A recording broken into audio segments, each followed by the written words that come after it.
प्यारे बच्चों, आज की इस क्लास में हम संपूर्ण अवकल समीकरण का ये दूसरा लेक्चर कंटिन्यू कर रहे हैं।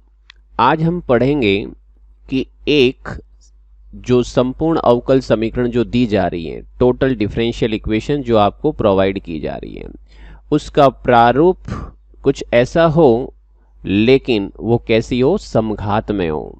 समघात यानी होमोजीनियस फॉर्म रखे। तो ऐसी टोटल डिफरेंशियल इक्वेशन के जो सॉल्यूशन को निकाला जाता है वो प्रोसेस अपन सीखेंगे।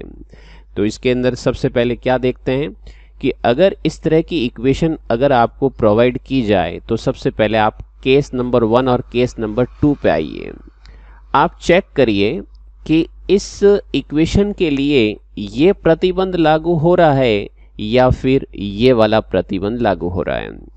अगर P को X से, Q को Y से, R को Z से मल्टीप्लाई करके अगर जोड़ते और वो रिजल्ट क्या आ जाता है आपका 0, तो ये कहता है कि आप उस इक्वेशन के सॉल्यूशन के लिए x equal to u z मानिए और y equal to v z मानिए। ठीक है। और अगर ये नॉट इक्वल्स टू 0 आए, मतलब 0 के इक्वल नहीं है, तो ये कहता है कि उस केस में तो फिर आप लोग IF मान लो। IF यानी कि इंटीग्रेटिंग फैक्टर, समाकलन गुणक। और वो किसके बराबर मानोगे आप लोग, इस तरह से 1 अपॉन जो भी आपका ये 0 नहीं हो रहा है उसके बराबर इसको ले लीजिए, तो आपके पास ये IF आ जाए। IF का काम क्या होता है? IF का काम ये होता है कि आप उस इक्वेशन से इसको क्या करिए, मल्टीप्लाई। जो इक्वेशन आपको दी जा रही है उसको इससे मल्टीप्लाई करिए, या फिर इसको अपन यूज करना सीखेंगे इन क्वेश्चनों के माध्यम से, तो आपको इसका भी पता लग जाएगा। तो दो तरह के इसमें क्वेश्चन बनते हैं होमोजीनियस में, तो वो अपन एग्जाम्पल के थ्रू समझने का पूर्ण रूप से प्रयास करेंगे और सरल तरीके से। जैसे ये इक्वेशन आपको दी जा रही है, जब आपको ये इक्वेशन दी जा रही है तो आप सबसे पहले तो चेक करिए क्या ये क्वेश्चन इसी टॉपिक से रिलेटेड है। यस, तो ये है 3 3 3, 3 डिग्री की टर्म्स आ गई, और यहाँ पर भी 3 3 3, ये भी 3 घात हो गए। यहाँ पर भी 2 और 1 3, 2 और 1 3, तो पूरी इक्वेशन होमोजीनियस है और कितने डिग्री की हो गई आपकी, 3 डिग्री। जब ये 3 डिग्री की इक्वेशन है तो इसका सॉल्यूशन निकालने के लिए मैंने क्या बताया, हियर चेक करिए px plus q y plus r z. अगर आप यहाँ पे ये सारी वैल्यूज रख करके और मल्टीप्लाई करके देखोगे तो ये वैल्यू 0 आएगी। ठीक है, आप 0 इसमें मिल जाएगा, निकाल लोगे। तो अब जैसे केस नंबर पहला तो यही कहता है कि अगर आपके पास में ये 0 हो जाए तब आप x इक्वल टू क्या मानोगे, यू जेड, और y equal to v z. x equal to u z और y equal to v z, ऐसी इक्वेशन में सब्स्टिट्यूट करना है। कब? जब अपने पास में ये प्रतिबंध रखे। अब आगे का स्टेप देखिए, x का डिफरेंशिएशन dx और u z का u छोड़ो, z का dz, z को छोड़ा du। इसी तरह से यहाँ पर भी y का dy, v का v छोड़ेंगे तो z dz और z छोड़ोगे तो dv। 1 2 3 4, ये चारों की जो वैल्यूज दे रखी हैं, ये सारी की सारी वैल्यू आप इस दी हुई इक्वेशन नंबर 1 में अपन क्या करेंगे, इसको सब्स्टिट्यूट कर देंगे। ठीक है, काम थोड़ा सा बड़ा रहेगा इसके अंदर वैल्यू रखते वक्त। हमने ये सारी वैल्यू इसमें सब्स्टिट्यूट की और कुछ नहीं किया। जहां जहां आपके पास में x था वहां पे u z रख दिया, जहां पे y था v z रख दिया, और dx और dy की जगह जो हमने डिफरेंशिएशन निकाले हैं उनको हमने सब्स्टिट्यूट कर दिया, dz ऐसे ही रहेगा। अब अगला स्टेप आप लोग इस तरह से करें। सबसे पहले तो देखो यहाँ पे z क्यूब, ये भी z क्यूब, और यहाँ पर भी z क्यूब, ये भी z क्यूब, ये z क्यूब। तो आपके ये z क्यूब को उड़ा दो या फिर डिवाइड कर दो, तो अपने पास में यहाँ पे क्या बचेगा, u square v minus v cube minus v square into u d z plus z into d u. इसी तरह से आपके पास में यहाँ पर ये वाली टर्म्स बचेगी, और यहाँ पर v d z plus z d v, और यहाँ से भी आपके पास u v square plus u square v of d z. और इसके बाद आपका अगला काम, ये क्वेश्चन थोड़ा बड़ा रहता है बट हो जाएगा। आप लोग क्या करिए, इन सब को आपस में कर दीजिए मल्टीप्लाई, इनको भी आपस में कर दीजिए मल्टीप्लाई। मल्टीप्लाई तो सबको करना आता है, तो 1 बाई 1 इसके साथ, फिर इसके साथ, फिर इसके साथ, तो आपके पास ये 3 टर्म्स। फिर इसको आप इन तीनों के साथ मल्टीप्लाई करोगे तो ये फिर आपको 3 टर्म्स मिल जाएगी। ऐसे ही आप लोग इसको इन दोनों को आपस में मल्टीप्लाई करोगे तो इसके द्वारा आपके पास इसके साथ गुणा करो, इसके साथ और फिर इसके साथ, यानी कि आपके पास में इसके द्वारा भी 3 और इसके द्वारा भी ये 3, तो ये आपके पास में 3 टर्म्स और ये वाली 3 टर्म्स आपको मिल जाएगी। अब लास्ट में इन दोनों को भी मल्टीप्लाई कर देना है। अब यहाँ पर लगाते हैं अपन निरीक्षण विधि। निरीक्षण विधि यानी कि यहाँ पे पहले तो बनाओ जोड़े, पेयर बनाओ। पेयर किस किस के बनाने हैं और कैसे बनाने हैं वो देखिए। मैं यहाँ पर पूरी इक्वेशन में ढूंढूं, अगर हर क्वेश्चन में आप ट्राई कर सकते हो, इस टाइप के जो क्वेश्चन मिले इसमें du और dv इनको अलग अलग कर दो, du को अलग कर दो और dv के जोड़े अलग अलग बना दो। तो यहाँ पर देखो बाकी वाले सारे जो होंगे वो कैंसिल हो जाएंगे। यहाँ पे कुछ ऐसे स्टेप्स होते हैं, फिक्स ध्यान रखना है।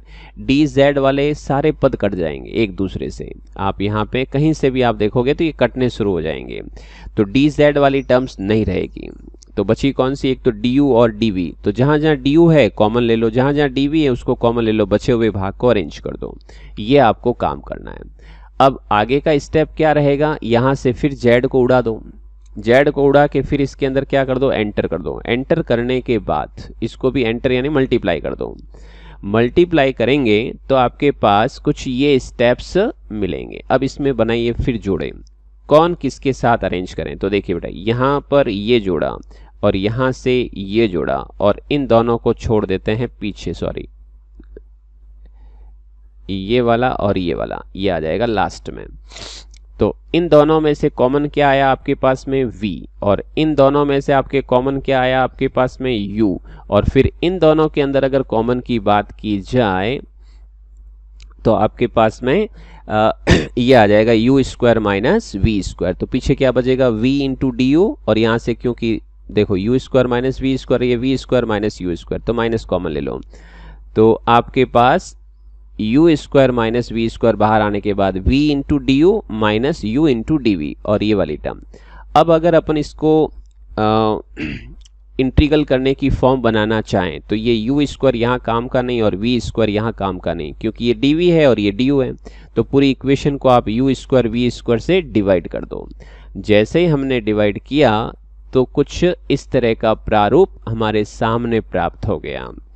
आप लोग क्या करिए, अब देखिए यहाँ से ये वाली टर्म्स तो शो करती है कि या तो इसके नीचे क्या होना चाहिए v स्क्वायर, और इसको आगे लेवे तो नीचे क्या होना चाहिए u स्क्वायर। तो आपकी v स्क्वायर भी आ गया, u स्क्वायर भी आ गया, तो एक को इसके साथ पेयर बनाओ और एक इसका जोड़ा बना दो, तो आपको इंटीग्रल करने वाली फॉर्म बन जाएगी। तो पहला रिजल्ट इसके साथ, इसमें कुछ चेंज करने की जरूरत भी नहीं है। और इस वाले के साथ अगर देखा जाए, इस वाले के साथ, तो यहाँ पर माइनस अगर कॉमन लोगे तो आपके पास में क्या आएगा, देखो u स्क्वायर से शुरुआत करनी है तो यहाँ पे माइनस कॉमन लेंगे तो माइनस माइनस ये क्या हो जाएगा आपका प्लस हो जाएगा। तो ये दो रिजल्ट और फिर इसके अंदर पीछे ये वाले दो रिजल्ट। अब इन सब के इंटीग्रल हो सकते हैं। इसकी जगह short form d of u upon v, इसकी short form d of v upon u, और इसका आपका इंटीग्रल हो जाएगा। तो इसकी शॉर्ट फॉर्म बनाने की जरूरत नहीं। सभी के क्या कर लो आप लोग, इंटीग्रल। सबके जब इंटीग्रल करेंगे तो इसका भी इंटीग्रल, इसका भी इंटीग्रल, सबका हो जाएगा। अब इसके बाद आपको क्या करना है, इसके बाद आपको ये करना है कि u और v तो हमने सपोज किए थे, तो आप वैल्यू रखिए। अपन जानते हैं कि x बराबर u z रखा तो u किसके बराबर हुआ, x अपॉन z के। y बराबर v z तो v किसके बराबर हुआ, y अपॉन z। आप क्या करिए, इस रिजल्ट में जहाँ जहाँ u है वहाँ पे ये रख दो और v है वहाँ पे ये रख दो। तो आपके पास क्या मिलेगा, एक दी हुई अवकल समीकरण, जो आपकी संपूर्ण अवकल समीकरण है, उसका क्या मिल जाएगा, एक व्यापक हल, पूर्ण हल आपको प्राप्त हो जाएगा। अब अपन इसी का एक सेकंड कैटेगरी का क्वेश्चन ले लेते हैं ताकि आपको ये दोनों ही टाइप आपको समझ में आए। ये है P और ये है Q और ये है R। ये आपके पास में क्या इसी टाइप की इक्वेशन है? पहली बात तो ये टोटल डिफरेंशियल इक्वेशन है लेकिन होमोजीनियस है, क्योंकि 2 और 2 डिग्री, 2 और 2 डिग्री, इसमें भी 2 और इसमें भी 2, तो ये दो घात की क्या हो गई? समघात अवकल समीकरण।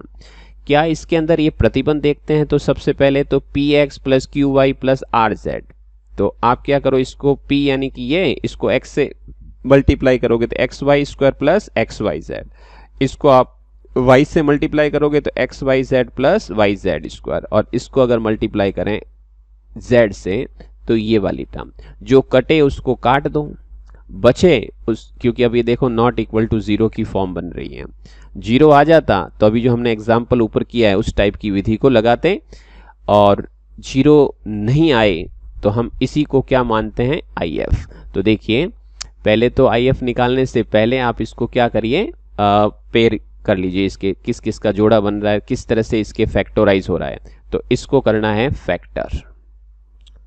ठीक है, जब जीरो नहीं हो तो पहला काम यही होता है कि पहले फैक्टर करके साइड में कर दो।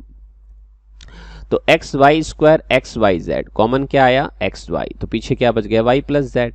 इन दोनों के अंदर आपके पास में वाई जेड कॉमन, तो वाई प्लस जेड। अब इन दोनों में से भी कॉमन आ रहा है, क्या कॉमन आ रहा है? वाई भी आ रहा है और वाई प्लस जेड भी आ रहा है, तो ये कॉमन लेते हैं आपके पास में ये जो नॉट इक्वल्स टू जीरो है। तो इस केस में हम सेकंड वाला पार्ट यूज करते हैं कि जब ये जीरो नहीं आए तो IF क्या होता है? 1 upon y into y plus z और एक्स प्लस जेड। बच्चों इसके बाद IF का काम क्या होता है? इक्वेशन को मल्टीप्लाई करवाना, तो हमने मल्टीप्लाई करके इसको छोड़ दिया और इक्वेशन क्या बना दी इसकी? 1। अब यहां से आप इसका वर्किंग प्रोसेस समझना, इसके सॉल्यूशन को निकालने का प्रोसेस को समझना। जो हमारा IF था उसको हमने सपोज कर दिया जो अपने पास में जो वैल्यू आपके पास में जीरो के इक्वल नहीं है, इस वैल्यू को जो जीरो के इक्वल नहीं है इसको हमने क्या मान लिया? I मान लेना। अब इसको जब I मानोगे, हर क्वेश्चन के अंदर ऐसा होगा, जो नॉट इक्वल टू जीरो है उसको आप I मान लीजिए। I मानने के बाद दोनों तरफ क्या कर दो? डिफरेंशिएट कर दो। ठीक है, I का डिफरेंशिएशन DI। अब इनका डिफरेंशिएशन, एक को छोड़ो दूसरे का अवकलन, दूसरे को छोड़ो पहले का अवकलन वाला प्रोसेस लगाना। मैंने y प्लस जेड और x प्लस जेड को छोड़ा तो y का dy, y और y प्लस जेड को छोड़ा तो ये आ गया dx प्लस dz। इसी तरह से इसको छोड़ दो, इसको छोड़ दो तो dy और dz। अब इनको सबको आपस में कर दो मल्टीप्लाई। हर क्वेश्चन में यहाँ पे कोई और मिलेगा, आपको इस तरह से इसको डिफरेंशिएट करना है। फिर क्या करना है? सबको आपस में कर दो मल्टीप्लाई। जितने भी ये नंबर्स हैं, फैक्टर्स हैं, उन सबको आपस में क्या कर दो? मल्टीप्लाई।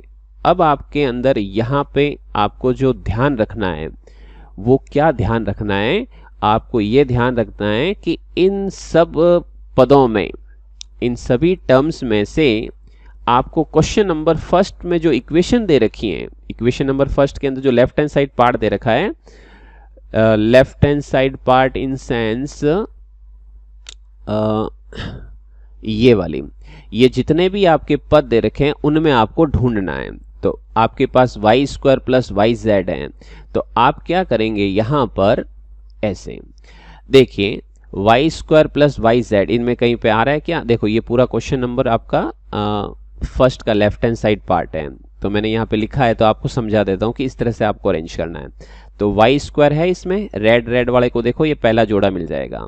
ठीक है, और जो आपके पास ग्रीन है वो आपके पास में ग्रीन वाले जोड़े मतलब ये वाले, तो ग्रीन वाला जो पेयर दे रखा है वो आपका दूसरे पद को रिप्रेजेंट करेगा। और तीसरा वाला जो पद दे रखा है उसमें क्या चाहिए? वाई स्क्वायर चाहिए, तो वाई स्क्वायर dx आ गया। और यहाँ पर सॉरी गलत बोल गया मैं, यहाँ पे dz है, तो वाई स्क्वायर dz, ब्लू वाली लाइन को देखना है बेटा, यहाँ पे ब्लू जो अंडरलाइन कर रखी है उसको देखें, वाई स्क्वायर dz, और यहाँ पे क्या चाहिए अपन को? माइनस का x y dz। It means अपने पास में तो वाई एक्स dz क्या है? प्लस का दे रखा है। तो अब क्या करो? यहाँ तो लगाना पड़ेगा अपन को, यही चीज़ ध्यान रखनी है यहाँ पे, हमें ये चाहिए। इसका मतलब मैंने क्या यूज़ किया? इन पूरे सब में क्या माइनस किया? Minus x Z D Z डाला, तो उसको मैंने वापस प्लस कर दिया इसके साथ एक्स वाई डी जेड। तो अब अपने पास में जो क्वेश्चन नंबर फर्स्ट का जो लेफ्ट हैंड साइड पार्ट है उसको तो इसमें अरेंज कर दिया। तो बची हुई टर्म कौन कौन सी हैं? बची हुई टर्म वही है, आप देख सकते हैं यहाँ पर जो व्हाइट की जो अंडरलाइन दे रखी है, 1 2 3 और ये 4। ये जो आपके पास में जो लाइनें दे रखी हैं इनको आप लोग जो है यहाँ पर लिख लेंगे। तो पहले क्या है आपके पास में, देखो एक्स वाई डी वाई, और कहाँ है एक्स वाई डी वाई आपके पास में? यहाँ पर। तो ये ट्वाइस हो जाएगा, डबल हो जाएगा। वाई एक्स डी जेड, ये और एक ये और दे रखा है, तो ये आपके पास में डबल हो गया, तो 2 XY डी जेड। और क्या है देखो यहाँ पर, ये आपके पास में दूसरी हो जाएगी वाई जेड डी वाई, और वाई जेड ये तो इसमें आ रहा है वाई जेड डी वाई और वाई जेड डी वाई, ये हो गए आपके पास में डबल। इसी तरह से आपके पास में ये टर्म्स आ जाएगी। फिर वाई जेड वाली ले लो, वाई जेड डी जेड और वाई जेड डी जेड, ये रहा टर्म्स, ये दोनों साथ में हो जाएगी। इस तरह से बची हुई टर्म के भी आपके पास में यह काम है। कुल मिलाकर के आई अगेन रिपीट कर रहा हूं मैं, जो आपका ये प्रोडक्ट सारे जो पदों का जो सेट मिला है, इनमें आपको क्या करना है, आपके क्वेश्चन नंबर फर्स्ट का जो लेफ्ट हैंड साइड पार्ट है वो इसमें बना लीजिए। जैसे ये बन गया। अगर इसको बनाते वक्त हमें कोई चीज प्लस करनी हो या फिर माइनस करनी हो, ठीक है, अगर माइनस करते हो तो यहाँ पे प्लस कर देंगे वो नंबर। जैसे यहाँ पे -XY DZ हमने माइनस किया क्योंकि क्वेश्चन एक के जो लेफ्ट हैंड साइड पार्ट में ये टर्म दे रखी है, तो हम उसको बनाने के लिए हम उसमें से क्या कर देंगे, माइनस कर देंगे। तो अब माइनस किया तो हमें रूल के अकॉर्डिंग जो माइनस करते हो वापस प्लस करो। तो प्लस कहाँ करेंगे, जहाँ डी जेड है, जैसे इसी टर्म के साथ में इसको प्लस कर दिया, और इसके साथ में नहीं होगा तो साइड में कर देंगे उसको अलग से। तो ये आपका इक्वेशन नंबर 1 का लेफ्ट हैंड साइड पार्ट है और ये बचा हुआ पार्ट है, और यहाँ पर i का डिफरेंशिएशन क्या हो गया, di। अब आपको आगे क्या करना है, यहाँ पर भी आपके di ही आएगा दोनों तरफ। इसके बाद आप क्या करोगे, दोनों तरफ i से डिवाइड कर दो। कितने से डिवाइड करना है, i से। तो di के नीचे क्या आ गया, i। ये पूरी की पूरी टर्म्स यहाँ पे नोट कर लेंगे अपन, और इसके नीचे लिख दिया मैंने i, और प्लस ये टोटल टर्म्स डिवाइडेड बाय ये। और इसमें भी देखो ये दो दो के जोड़े बन गए, इनमें भी कॉमन आ रहा है, इनमें भी कॉमन आ रहा है। कॉमन आने वालों को लिख दो। फिर अगेन एक कॉमन और आ जाएगा, 2yx प्लस जेड कॉमन आएगा, तो पीछे dy प्लस dz बच जाएगा। अब इसका क्या करें, इतना काम जो हमने किया है उसको समझें। ये टोटल वैल्यू 0 है, ये टोटल वैल्यू क्या है, 0, यानी कि this upon y plus z plus x। ये 0 क्यों है, क्योंकि हमने ये वाली टर्म्स निकाल के रखी थी। ये वैल्यू किसके बराबर है, आपके 0 के बराबर। तो हम क्या करेंगे, इस इक्वेशन नंबर ये जो मैंने इक्वेशन नंबर 1 का जो लेफ्ट हैंड साइड पार्ट लिया है, आप लोग ये मत मानना, ठीक है ना। अगर मैंने ये लिखा है तो इसको हटा देते हैं, ये 2 नंबर है। इक्वेशन नंबर 1 में जो बार बार बोल रहा था वो इक्वेशन नंबर 1 आपकी इसका कह रहा हूं, ठीक है। चलिए, जैसे हम इसको डिवाइड करेंगे तो ये रिजल्ट आपको मिलेगा। इसमें आप क्या करिए, अब ये इक्वेशन नंबर 1 नहीं, वो 2 वाली पार्ट है, ठीक है। इक्वेशन नंबर 2 जो दे रखी है उसकी जो वैल्यू यहाँ पे रखोगे 0। ये 0 होते ही अपने पास में ये बचेगा और ये बचेगा, ठीक है।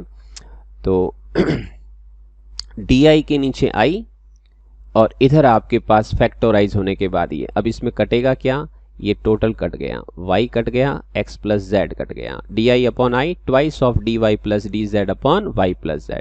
इसको इंट्रीगेट कर सकते हैं अपन, ठीक है। तो इसका इंटीग्रल क्या आ गया, log i equal to twice of log y plus z और प्लस कांस्टेंट c। और यहाँ पर फिर आगे ये 2 चला गया सामने, और log की प्रॉपर्टी इसमें लगा देंगे, log y प्लस z का whole square plus log c, और यहाँ पर एंटी लॉग लगा दें, तो आपके पास ये रिजल्ट। अब फिर इसके अंदर i क्या है, i हमने जो सपोज किया था, यानी कि y into y plus z और x प्लस जेड, ये वैल्यू यहाँ रखेंगे। इससे आपके पास में y प्लस जेड और y प्लस जेड फिर कट गया, y into x plus z equal to c of आपके y प्लस जेड। ये आपका सॉल्यूशन हो जाएगा। आई अगेन एक बार मैं आपको लास्ट वाले इस एग्जाम्पल की जो स्टेप्स हैं वो एक बार फिर बता देता हूँ आपको, तो आपका ये काम पूरा अच्छी तरह से समझ में आ जाएगा। इस इक्वेशन में चेक करिए p x plus q y plus r z equals to जो भी आ रहा है वो जीरो है या नॉट जीरो है, तो ये नॉट इक्वल टू जीरो। अगर नॉट इक्वल टू जीरो आते ही इसके क्या कर दो, फैक्टर करके यहाँ तक छोड़ दो। फिर क्या करना है आपको, आई एफ सपोज करना है। आई एफ किसके बराबर होगा, जो वैल्यू ये आ रही है उसका उल्टा कर दो, जो वैल्यू आ रही है उसका उल्टा करो और इक्वेशन नंबर 1 जो है उसको मल्टीप्लाई कर दो। मल्टीप्लाई करके आप जो है इसको इक्वेशन नंबर 2 दे दीजिए। फिर क्या करें, इसी रिजल्ट को जो नॉट इक्वल टू जीरो आ रहा था उसको अपन आई सपोज करेंगे, दोनों तरफ से डिफ्रेंशिएशन करेंगे और डिफ्रेंशिएशन करने के बाद आपके पास जो राइट हैंड साइड पार्ट है इसमें आपको क्वेश्चन नंबर 1 का जो लेफ्ट हैंड साइड पार्ट है उसको ढूंढना है, उसको सेपरेट करना है। उसको बनाते वक्त हमें कुछ सी पद की जरूरत होगी तो अपने उसमें ऐड भी कर सकते हैं या फिर सब्ट्रैक्ट भी कर सकते हैं। तो ऐड और सब्ट्रैक्ट करते हो तो रूल के अकॉर्डिंग करना। अगर कोई टर्म्स किसी में इक्वेशन में जोड़ते हैं तो वापस माइनस भी करते हैं और माइनस करते हो तो प्लस भी करना है।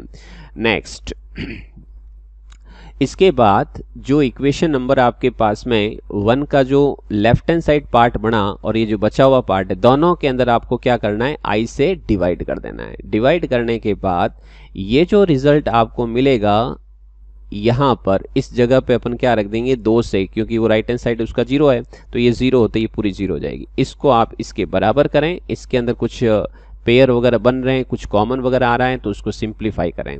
सिंप्लीफाई हो जाएगा कोई भी क्वेश्चन आप लोगे तो फिर उसके बाद दोनों तरफ इंट्रीगेट कर देवें और इंट्रीगेट करने के बाद जो रिजल्ट आएगा वो आपका जनरल सॉल्यूशन होगा। आई होप ये क्वेश्चन और इसके जो मेथड्स हैं वो आपको समझ में आया होगा कि कैसे हम एक टोटल डिफरेंशियल इक्वेशन को जो आपके पास में होमोजीनियस फॉर्म रख रही है, समघात समीकरण है, उसके सॉल्यूशन निकालने के जो 2 तरीके हैं, जब जीरो आए और जीरो ना आए तो कैसे उसको सॉल्व किया जाता है। Thank you.